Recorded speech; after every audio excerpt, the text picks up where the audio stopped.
میرے آقا نے ارشاد فرمایا کنت نبیا وآدم بین الماء والطین، کہ آدم کا پتلا بھی میں بنا تھا، میں اس وقت بھی نبی تھا، آج بھی نبی ہوں، اور دنیا جب تک رہے گی میں نبی ہوں، اور سارے نبیوں کا بھی میں نبی ہوں۔ میرے آقا نے ارشاد فرمایا ابھی کائنات کی تخلیق نہیں ہوئی، کائنات نہیں بنائی گئی، اس سے 1000 سال پہلے اللہ وحدہ لا شریک نے سورہ یاسین کی تلاوت فرمائی۔ اور ہم سب جانتے ہیں کہ سورہ یاسین کو قرآن مجید کا دل کہا جاتا ہے، کہ ہر چیز میں ایک دل ہوتا ہے، اور اللہ کی کتاب کا دل سورہ یاسین ہے۔ یہ کیوں کہا جاتا ہے؟ سورہ یاسین کے شروع میں چند آیتیں ہیں، انہی آیتوں کی بنا پر سورہ یاسین کو دل کہا گیا، اور باقی سورت میں تو وہی سارے مضامین ہیں، اور وہ یہ ہیں یاسین والقرآن الحکیم انک لمن المرسلین۔ میرے آقا کا 10 نام اللہ وحدہ لا شریک نے دیے۔ میرے آقا نے ارشاد فرمایا میرے 10 نام اللہ نے رکھے ہیں، جس میں سے احمد بھی ہے، محمد بھی ہے، فاتح ہے، حاشر ہے، اور عاقب ہے، اور ابو القاسم، اور یاسین اور طٰہٰ بھی ہے۔ یہ نام اللہ نے دیے ہیں۔ تو یہاں خطاب ہو رہا ہے یاسین، یعنی اے میرے محبوب جناب محمد رسول اللہ صلی اللہ علیہ وسلم،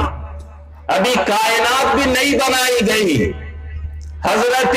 آدم علیہ السلام کا کوئی وجود ہی نہیں، تذکرہ ہی نہیں ہے، لیکن اللہ وحدہ لا شریک اس کائنات کی تخلیق کے 1000 سال پہلے یوں ارشاد فرما رہے ہیں یاسین، اے میرے محبوب جناب محمد رسول اللہ صلی اللہ علیہ وسلم، والقرآن الحکیم، کہ قسم ہے اس قرآن حکیم کی، انک لمن المرسلین، کہ یقیناً آپ میرے رسول ہیں۔ آپ خطاب حاضر کا ہو رہا ہے، you are messenger, you are my messenger, کہ آپ میرے رسول ہیں۔ حاضر کا صیغہ استعمال ہو رہا ہے، ابھی کائنات نہیں بنائی گئی ہے، چونکہ رب کائنات نے ارشاد فرما دیا کنت کنزا مخفیا فاحببت ان اعرف فخلقت الخلق، کہ اس کائنات میں کچھ نہیں تھا، صرف میری ذات تھی اور میں چھپا ہوا خزانہ تھا، میں نے چاہا میرا تعارف ہو، میرا نام لیا جائے، تو میں نے کائنات کو بنانے کا فیصلہ کیا، اور سر فہرست میں نے اپنے محبوب جناب محمد رسول اللہ صلی اللہ علیہ وسلم کی بعثت کا عزم کیا۔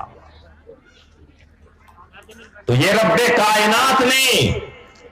پوری کائنات کی تخلیق کے 1000 سال پہلے اعلان کر دیا تھا کہ انک لمن المرسلین، کہ بے شک آپ میرے رسول ہیں۔ یہی 3 آیتیں ہیں جن کی بنا پر اس سورہ یاسین کو قرآن کا دل کہا جاتا ہے۔ تو حضرت حلیمہ سعدیہ لے کر میرے محبوب کو جا رہی ہیں، اگر درخت کے اندر سرسبز و شادابی آ جا رہی ہے تو یہ کون تعجب کی بات ہے، جبکہ اسی ذات کے لیے رب کائنات نے پوری کائنات کو بنایا ہے۔ اب لے کر خوشی کے ساتھ گھر پہنچتی ہے۔ طائف میں بدحالی ہے، اور بکری کا دودھ بھی نہیں ہوتا ہے، لیکن پہنچتے ہی حضرت حلیمہ سعدیہ نے اپنے شوہر سے کہا میں ایک عظیم الشان مہمان لے کر آئی ہوں، جلدی برتن لو اور جاؤ بکری سے دودھ دوہ کر لے آؤ۔ ان کے شوہر جاتے ہیں چھوٹا سا برتن لے کر کے، معلوم ہے کہ یہ بکری کا دودھ ہی نہیں ہوتا زیادہ، لیکن اس دن وہ برتن بھر جاتا ہے۔ خاوند دوسرا برتن دے دو، حلیمہ سعدیہ دیتی ہیں، دوسرا برتن بھر گیا، تیسرا دے دو، چوتھا دے دو، پانچواں دے دو، آخر میں حضرت حلیمہ سعدیہ کو یہ کہنا پڑا کہ اے میرے خاوند، گھر میں کوئی خالی برتن نہیں ہے۔ پورا محلہ حیران ہے، یہ کون سی ذات ہے؟ انہیں کیا خبر تھی کہ یہی محمد الرسول اللہ صلی اللہ علیہ وسلم ہے، اور یہ طائف کی سرزمین ہے جہاں میرے محبوب کا بچپن گزر رہا ہے، لیکن یہی وہ طائف کی سرزمین ہوگی کہ میرے محبوب کو سب سے زیادہ تکلیف دی جائے گی۔ حضرت عائشہ صدیقہ رضی اللہ عنہا آخری زندگی میں یہ سوال کیا، یا رسول اللہ میں ایک سوال کرنا چاہتی ہوں، وہ یہ کہ آپ ہمیں بتائیں آپ کو پوری زندگی میں سب سے زیادہ تکلیف کہاں کس وقت ہوئی ہے؟ میرے محبوب نے سر جھکا لیا اور آنسو جاری ہو گئے، کوئی جواب نہیں دیا۔ عائشہ صدیقہ رضی اللہ عنہا فرماتی ہیں، یا رسول اللہ یہ سوال کر کے مجھے آپ کو تکلیف دینا منظور نہیں، میں نے صرف اس لیے سوال کیا ہے کہ آپ کے بعد آپ کی امت اگر مجھ سے سوال کر لے تو میں کیا جواب دوں گی؟ یا رسول اللہ اگر بتانا اچھا نہ لگے تو آپ ہمیں نہ بتائیں، کوئی حرج نہیں ہے۔ تو میرے آقا تھوڑی دیر بعد سر کو اٹھاتے ہیں اور فرماتے ہیں، اخبار بلا شکوہ، اے عائشہ مجھے اپنے رب سے کوئی شکایت نہیں ہے، تم نے سوال کیا ہے اس لیے میں جواب دیتا ہوں، ورنہ میں اپنے سے یہ جواب نہیں دے سکتا تھا۔ میرے آقا نے فرمایا کہ طائف کی سرزمین، جب میں دعوت کا مشن لے کر کے طائف پہنچا تھا اس وقت مکے سے میں مایوس ہو چکا تھا، ابو طالب کا بھی انتقال ہو گیا تھا اور حضرت خدیجہ رضی اللہ عنہا کا بھی انتقال ہو گیا تھا۔ مکے والوں نے 3 سال تک بائیکاٹ کر دیا تھا اور شیب ابی طالب کے اندر 3 سال تک درختوں کی پتیاں چبا چبا کر میں نے اور میرے صحابہ نے زندگی بسر کی تھی، اور 3 سال کے بعد جب شیب ابی طالب سے باہر آئے اور پورے مکے میں سارے میرے دشمن تھے، میں نے سوچا طائف جاؤں جہاں میرا بچپن گزرا ہے، لیکن جب میں طائف گیا اور وہاں کے لوگوں سے باتیں کی، کسی نے میری بات نہیں سنی اور نہ وہ نہ سنتے، کوئی بات اس میں نہیں۔ لیکن جب میں واپس ہونے لگا اور پہاڑوں پر ان لوگوں نے لڑکوں کو اینٹ اور پتھر دے کر کے بھیج دیا، جب میں طائف سے واپس ہو رہا تھا چاروں جانب سے پتھروں کی بارش اس طرح ہو رہی تھی کہ ایک پتھر ابھی لگتا کہ دوسرا آ جاتا، تیسرا آ جاتا، پورا جسم خون سے لہو لہان ہو گیا۔ میں نے کہا ہے میرے بچوں میں ایک پیغام لے کر آیا ہوں، تم سن لو، صرف تم سن لو۔ لیکن اس کے پتھر اس طرح آ رہے تھے کہ میں کچھ بول بھی نہیں سکتا تھا، یہاں تک کہ پیر کی ہڈی میری ٹوٹ جاتی ہے اور میرا غلام مجھے کندھے پر لے کر کے اور شیبہ کے باغ میں لے جا کر لٹا دیتا ہے۔ اس دن مجھے جو تکلیف پہنچتی ہے میرے رب کو اتنا رحم آتا ہے کہ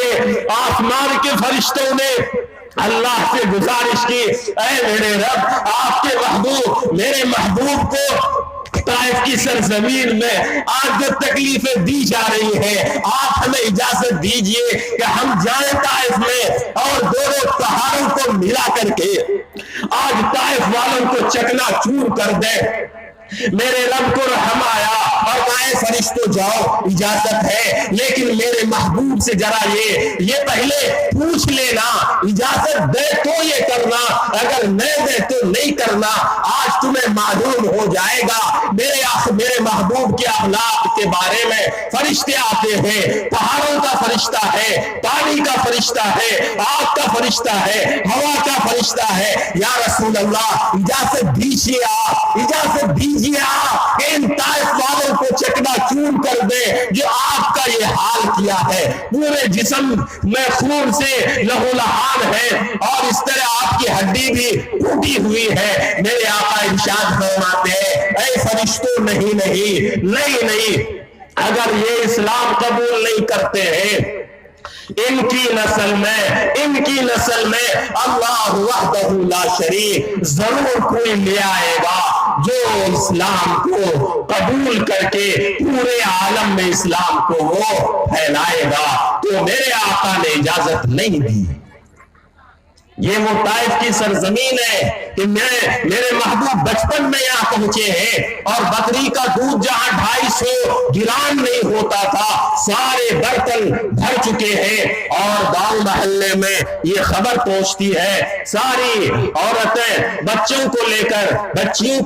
چھوٹے لے کر آتی ہیں، اور جو بچہ بیمار ہوتا ہے اور اس بچے کا چہرہ میرے آقا کے آمنے سامنے ہو جائے وہ بچہ فوراً صحیح سالم ہو جاتا ہے۔ تو جو بھی بچہ بیمار ہو جائے اس کی ماں لے کر کے میرے آقا کے پاس آتی ہے، اور میرے آقا ابھی بچپنا ہے، ابھی کسی کو معلوم نہیں کہ یہ کون سی ذات ہے، لیکن چہرے انور کا سامنا ہوتا اور بچہ صحیح سالم ہو جاتا۔ یہ کون سی ذات ہے جس کو ہم نے اپنی زندگی سے بھلا دیا ہے؟ آج ہماری زندگی میرے آقا کی سنت پر نہیں، آپ کی سیرت پر نہیں، رب کائنات نے ایسی قسم کھائی فلا وربک، اے میرے محبوب تیرے رب کی قسم، فلا وربک، اے میرے محبوب میری قسم نہیں فرمایا، تیرے رب کی قسم۔ رب کائنات نے خود ارشاد فرمایا اپنی نسبت اپنے محبوب کے جانب کی، اے میرے محبوب تیرے رب کی قسم، فلا وربک لا یؤمنون حتی یحکموک فیما شجر بینہم ثم لا یجدوا فی انفسہم حرجا مما قضیت ویسلموا تسلیما۔ کوئی کامل مومن نہیں ہو سکتا، اے میرے محبوب تیرے رب کی قسم، کوئی کامل مومن نہیں ہو سکتا جب تک کہ وہ آپ کی غلامی میں نہ آ جائے، جب تک آپ کی زندگی کو اپنی زندگی میں نہ ڈھالے کہ محمد سے وفا تو نے تو ہم تیرے ہیں، کہ محمد سے وفا تو نے تو ہم تیرے ہیں، یہ جہاں چیز کیا ہے لوح و قلم تیرے۔ تو یہ محمد رسول اللہ صلی اللہ علیہ وسلم کی ذات مقدس کہ بچپن ہی میں آپ کی برکات ظاہر ہو رہی ہیں، اور اللہ وحدہ لا شریک نے آپ کو بھیجے جانے کا مقصد یہ ارشاد فرمایا والذی ارسل رسولہ بالہدی ودین الحق لیظہرہ علی الدین کلہ وکفی باللہ شہیدا۔ محمد الرسول اللہ صلی اللہ علیہ وسلم، کہ اللہ وحدہ لا شریک کی ذات مقدس وہ ہے جس نے اپنے محبوب کو رسول بنا کر اور دین حق دے کر بھیجا تاکہ اس دین کو پوری کائنات میں غالب کر دے۔ وَكَفَى بِاللَّهِ شَهِيدًا، اور گواہ کے طور پر اللہ وحدہ لا شریک ہی جو کافی ہے۔ یہ کون سی ذات ہے؟ محمد الرسول اللہ، یہ محمد الرسول اللہ صلی اللہ علیہ وسلم کی ذات مقدس ہے۔ تو بچپن کے 2 سال گزر جاتے ہیں، اور ان 2 سالوں میں طائف میں قحط سالی نہیں آئی، فاقہ نہیں ہوا، پورے گاؤں اور محلے میں خوشحالی آ گئی اور خوشی کے دن اس طور پر گزر گئے کسی کو محسوس بھی نہ ہوا۔ 2 سال کی مدت ہو گئی، وہ وقت آیا کہ اب محمد بن عبداللہ صلی اللہ علیہ وسلم کو حضرت حلیمہ سعدیہ لے کر مکہ جا رہی ہیں کہ محمد بن عبداللہ صلی اللہ علیہ وسلم کو واپس کر آئیں گی، لیکن پورے محلے کی عورتیں اور مرد سارے درخواست کر رہے ہیں، اے حلیمہ سعدیہ، محمد بن عبداللہ صلی اللہ علیہ وسلم کو لے کر جا رہی ہو، جاؤ ان کی والدہ محترمہ سے پھر اجازت لے کر انہیں پھر لے کے آؤ۔ وہ جاتی ہیں اور درخواست وہاں رکھتی ہیں کہ اگر اور کچھ دن ہمیں دے دو کہ میں محمد بن عبداللہ صلی اللہ علیہ وسلم کو لے کر جاؤں۔ اجازت ہو جاتی ہے، وہ پھر لے کر آتی ہیں، اور جب میرے محبوب ذرا ہوشیار ہوتے ہیں اور حلیمہ سعدیہ کے دوسرے بچے وہ بکریاں لے کر گاؤں سے باہر جاتے ہیں، تو میرے محبوب نے ضد کی کہ میں بھی جاؤں گا، میں بھی جاؤں گا۔ حلیمہ سعدیہ نہیں بھیجتی تھیں، لیکن بچے نے ضد اور اصرار اتنا کیا کہ حلیمہ سعدیہ نے اپنے بیٹوں سے کہا کہ یہ محمد بن عبداللہ صلی اللہ علیہ وسلم کو لے کر جاؤ، لیکن دھیان رکھنا یہ بہت ہی بابرکت بچہ ہے، یہ مقدس بچہ ہے۔ بچے لے کر جاتے ہیں اور دھوپ سخت ہوتی ہے اور وہاں کوئی سایہ نہیں ہوتا ہے۔ میرے محبوب اس میدان میں سو جاتے ہیں اور دھوپ اتنی تیز ہے، لیکن اللہ وحدہ لا شریک نے اپنے محبوب پر ابر رحمت اس طرح فرمایا کہ وہ بچے دوسرے سائیڈ میں کھیل رہے ہیں اور محمد رسول اللہ صلی اللہ علیہ وسلم لیٹے ہوئے دھوپ میں، اور 2 سانپ 2 سائیڈ سے میرے محبوب کے چہرے انور کو سایہ کیے ہوئے، 2 سانپ 2 سائیڈ سے سایہ کیے ہوئے ہیں کہ ان سانپوں کو بھی خبر ہے کہ یہ محمد رسول اللہ صلی اللہ علیہ وسلم کی ذات اقدس، یہ محمد رسول اللہ صلی اللہ علیہ وسلم کی ذات۔ اور جب میرے محبوب ہجرت فرماتے ہیں اور غار ثور میں چھپتے ہیں جا کر، حضرت ابو بکر صدیق رضی اللہ عنہ بھی ساتھ ہیں، سارے سوراخ تو بند کر دیے، ایک سوراخ رہ گیا تھا، پیر کی انگلی وہاں رکھ دی، اور میرے آقا گود میں سر رکھ کے سو جاتے ہیں، اور اس سے سانپ ڈنک مار رہا تھا ابو بکر صدیق رضی اللہ عنہ کی انگلی میں۔ آنسو نکل آئے اور آنسو کا قطرہ میرے محبوب کے چہرے انور پہ گر گیا۔ فوراً آقا بیدار ہوئے کہ ابو بکر صدیق یہ کیا ہوا؟ کہنے لگے کہ کوئی سانپ ہے جو ڈنک مار رہا ہے پیر، کہا کہ اپنا پیر ہٹاؤ۔ ایک سانپ نکلا اور اس سانپ نے کہا یا رسول اللہ،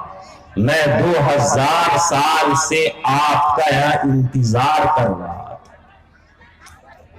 کہ حضرت موسیٰ علیہ السلام نے یہ خبر دی تھی کہ نبی آخر الزمان جناب محمد رسول اللہ صلی اللہ علیہ وسلم ہجرت فرمائیں گے تو غار ثور میں آ کر رہیں گے، تو میں ان 2000 سالوں سے اپنے رب سے دعا کی، یا اللہ میری عمر اتنی زیادہ کر دے کہ میں محمد رسول اللہ صلی اللہ علیہ وسلم کا دیدار کروں، اور 2000 سال سے میں یہاں پر انتظار کر رہا تھا، لیکن آپ کے ساتھی حضرت ابوبکر صدیق رضی اللہ عنہ نے انگلی ڈال دی تھی اس سوراخ میں نکل نہیں پا رہا تھا، اس لیے میں نے ڈنڈ مارا ہے، یہ میری گستاخی ہے، مجھے معاف کیا جائے۔ تو میرے آقا نے اپنا لعاب، اپنا تھوک اس جگہ پہ جو ہے یوں لگایا اور پورا زہر ختم ہو گیا، اور اس ساتھ نے محمد رسول اللہ صلی اللہ علیہ وسلم کا دیدار کیا۔ ہم کتنے خوش نصیب ہیں کہ اللہ وحدہ لا شریک نے ہم سب کو محمد رسول اللہ صلی اللہ علیہ وسلم کی امت میں بھیجا۔ آگے کوئی نہیں، آگے۔ تو یہ ضروری ہے ہم سب کے لیے کہ ہم اپنے محبوب کی زندگی کو جانیں اور سمجھیں اور اپنی زندگی کو ہم بدلیں۔ صرف ایک ہی طریقے میں ہمیں صحیح کامیابی مل سکتی ہے، وہ محمد رسول اللہ صلی اللہ علیہ وسلم کی سیرت کو، سنت کو اپنائیں۔ اللہ وحدہ لا شریک سے دعا ہے کہ اللہ تعالی ہم سب کو عمل کی توفیق دے۔ عمل سے زندگی بنتی ہے، جنت بھی جہنم بھی، یہ خاک اپنی فطرت میں نہ نوری ہے نہ ناری۔ وآخر دعوانا الحمدللہ رب العالمین۔